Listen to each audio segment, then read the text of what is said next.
mga pampublikong eskwelahan dinhi sa Central Visayas, daan na nga wala mi-require sa mga tinun-an nga mag-uniform.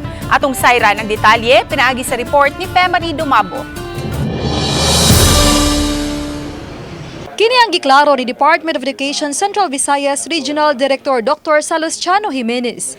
Ang iyang reaksyon may kalabutan sa gipagawas nga pamahayag ni Vice President ug DepEd Secretary Sara Duterte nga dili himong rekisitos ning school year 2022 to 2023 ang pagsulob og school uniform.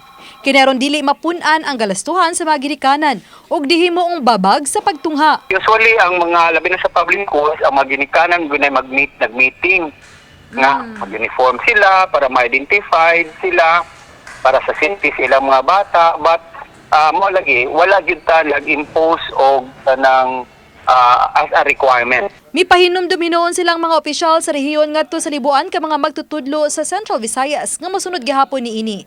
Kuno na naunya ipagawas nga kamanduan gikan silang uluhang buhatan andam usabang rehiyon sa pagpatuman niini. Once there is already an issue we will disseminate it.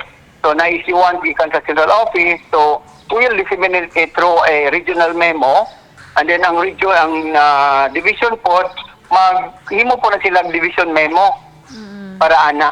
Uban ni Clans Gabutin. Ako si Femari Dumabo. Balitang Bisdak.